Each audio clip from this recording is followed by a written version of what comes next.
Main game bajakan itu nggak melulu main game yang di-crack gitu ya. Kamu main game original sekalipun, ada yang terhitung bajakan loh bre.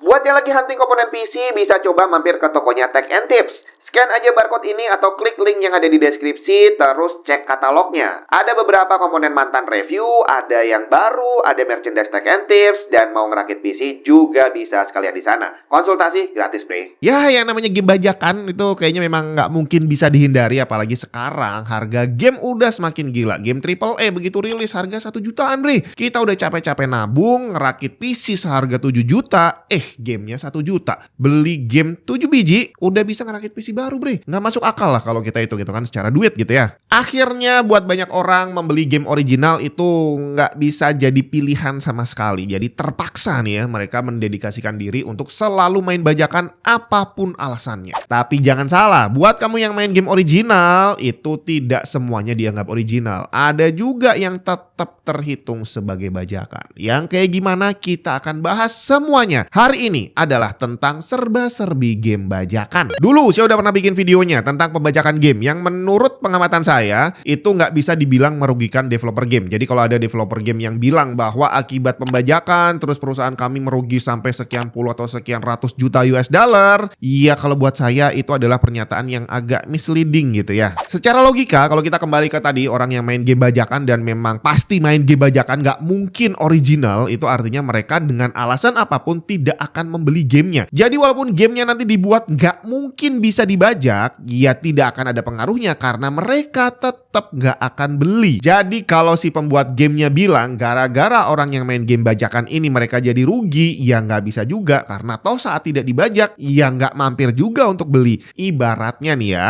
kamu buka warung terus ada orang lewat nggak jadi beli, terus kamu bilang deh bahwa kamu rugi gara-gara mereka cuma lewat doang. Ya nggak bisa kan ya. Sebaliknya, ada juga pengguna game bajakan yang nantinya pasti akan beli original pada waktunya. Alasannya ada banyak. Bisa jadi uangnya nggak cukup, bisa jadi nunggu diskon, bisa jadi nyobain gamenya dulu, atau yang anak-anak sekolahan bisa jadi nungguin nanti punya penghasilan sendiri. Banyak alasan mereka untuk memainkan game bajakan, tapi mereka udah berniat dari awal bahwa nantinya pasti akan beli original. Nah, tipe gamer bajakan seperti ini nggak bisa juga dibilang merugikan perusahaan game, karena pada waktunya mereka justru akan membawa keuntungan untuk para pembuat gamenya. Gak usah pakai dipaksa, nantinya akan beli juga. Entah nunggu THR, entah nunggu diskon, pokoknya nantinya pasti bakal beli original. Jadi akhirnya dari dua tipe pembajak yang seperti ini, tidak ada satupun yang membawa kerugian terhadap perusahaan gamenya. Tipe yang pertama mereka nggak mungkin beli, jadi nggak mungkin juga rugi karena nggak bisa jadi minus. Mereka hanya 0 gitu ya, nggak beli. Sedangkan tipe kedua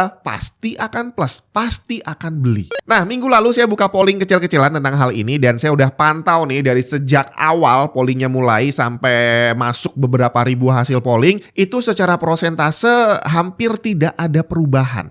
Kita lihat pollingnya. Kamu termasuk pembajak game yang mana? Yang akan selalu main game bajakan atau main game bajakan karena belum punya uang dan nanti kalau punya pasti beli, atau main game bajakan cuma buat ngetes gamenya bagus atau enggak, ntar kalau suka pasti beli, atau kamu nggak akan main bajakan sama sekali. Di sini tidak ada opsi tentang diskon karena diskon itu artinya beli original. Jadi mau pre-order, mau beli day one, mau beli diskon 80%, semuanya masuk kategori yang sama, beli game original. Dari sejak awal polling masuk baru beberapa ratus sampai jadi beberapa ribu, prosentasenya tidak jauh berubah. Di mana pembajak tipe pertama yang memang menyatakan diri tidak akan beli original apapun alasannya hanya ada 8%. Ini hebat banget loh karena saya pikir jumlah pembajak tipe ini akan ada banyak sekali. Ternyata enggak bre, top lah. Sedangkan yang mendominasi adalah pembajak tipe kedua yang main bajakan tapi nantinya pasti akan beli original. Kategori kedua ini saya bagi menjadi dua lagi, di mana 56% adalah karena alasan uang, sedangkan 18% karena pengen nyobain gamenya dulu. Kalau di total 84% adalah tipe pembajak yang nantinya pasti akan beli original. Sedangkan yang terakhir adalah yang benar-benar menahan diri untuk nggak main bajakan dan baru main kalau beli ori. Ada 17% Bre. Jadi kalau di total semuanya 92%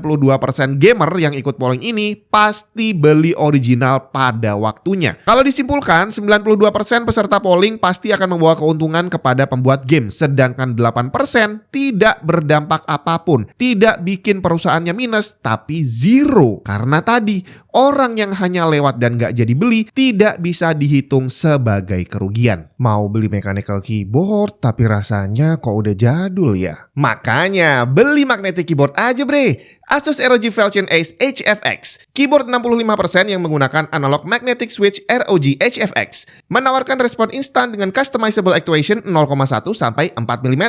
Speed tap modenya membuat kontrol gerakan dalam game menjadi jauh lebih responsif. Ditambah dengan 8000 Hz polling rate membuat keyboard ini lengkap untuk menjadi senjata ultimate para gamer. Selengkapnya cek link di bawah.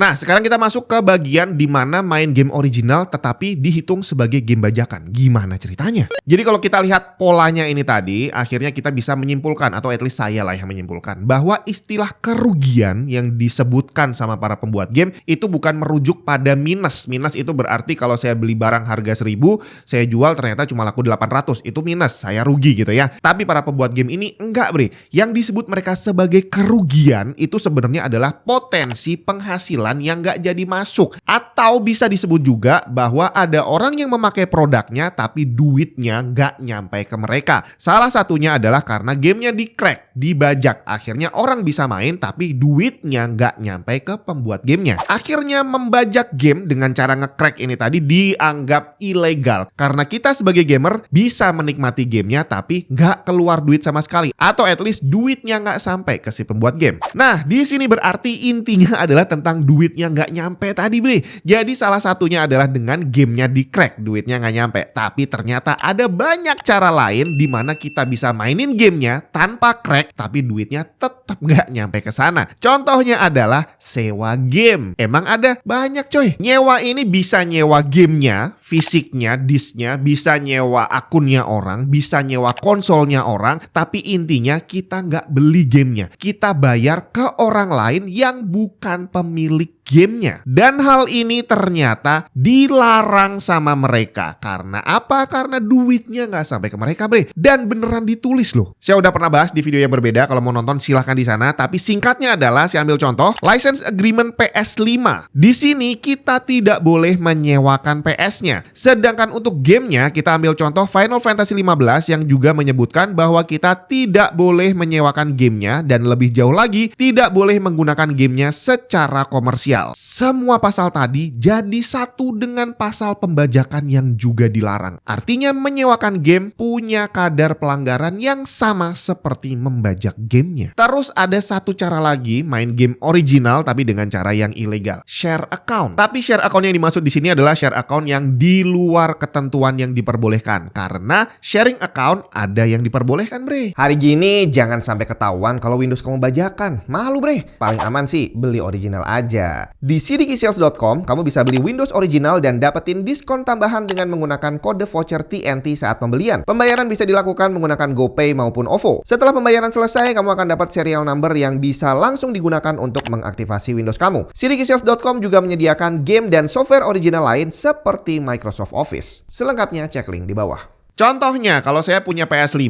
dan saya punya akun PSN gitu ya. Nah, akun saya ini boleh di-share ke 2 PS. 2 mesin bisa menggunakan akun yang sama. Kemudian Steam juga bisa, akunnya di-share ke family member. Tapi di sini ada batasan juga bahwa mainnya harus satu-satu. Artinya walaupun saya share ke 5 orang, yang bisa main cuma 1 dalam satu waktu. Jadi kalau saya lagi main, anak saya mau ikutan main, nggak bisa. Sebaliknya kalau anak saya main, berarti kan dia pinjem nih akun saya. Terus saya pengen main, itu bisa. Jadi waktu saya mau main, dia ke logout. Terus saya sebagai pemilik utama yang bisa memainkan gamenya. Itu adalah contoh share account yang memang diperbolehkan. Tapi ternyata sistem ini dimanfaatkan oleh orang untuk dijual bre. Share accountnya dijual ke orang lain dan masih diakali lagi. Contohnya tadi, satu account bisa dipakai di 2 PS. Ini memang resmi, boleh. Tapi ternyata diakali sama orang. Bukan hanya di-share ke 2 konsol, tapi ke banyak konsol. Cara ngakalinnya adalah saya share nih ke satu PS, habis itu di sana dia udah login, udah download game yang dia mau, habis itu langsung dibikin offline. Akhirnya secara sistem gak ada yang membaca ada akun saya aktif di sana karena offline. Jadi akhirnya akun ini bisa saya share ke orang lain lagi, offline lagi, share lagi ke orang lain, offline, dan begitu seterusnya. Akhirnya semua orang tadi bisa memainkan gamenya, original pastinya karena beli, tapi yang beli cuma saya. Mereka main gak bayar apapun ke pembuat gamenya. Di sini aturannya juga sama, tertulis jelas di website Sony bahwa kita tidak boleh menyewakan atau menjual akun kita ke orang lain. Steam juga sama, kita hanya boleh menggunakan untuk keperluan pribadi, gak boleh dikomersilkan, gak boleh dijual, gak boleh disewakan, dan seterusnya. Kalau kita melanggar itu berarti kita sama aja membajak gamenya. Kadar pelanggarannya sama, bre. Jadi kalau sampai ada orang bilang daripada bajakan mendingan share akun, ya sekarang kamu tahu bahwa itu sama-sama membajak gitu ya. Dan itulah yang dimaksud dengan pembajakan, bahwa tidak melulu tentang gamenya yang di-crack. Ternyata main game original kalau didapatkan dengan cara yang nggak benar, hitungannya juga sama aja dengan membajak. Dan ini cukup berbahaya, terutama buat kita yang memang mengumpulkan gamenya secara digital. Nggak beli fisiknya, tapi beli digital pakai account gitu ya. Kalau sampai ketahuan, tidak menutup kemungkinan account kita bakal di-ban. Atau lebih parah lagi, mesinnya juga ikutan di-ban. Jadi sepertinya kalau selama ini ada slogan say no to bajakan, itu udah tidak relevan lagi. Karena yang lebih tepat sekarang adalah say yes to beli original secara resmi. Semoga bermanfaat.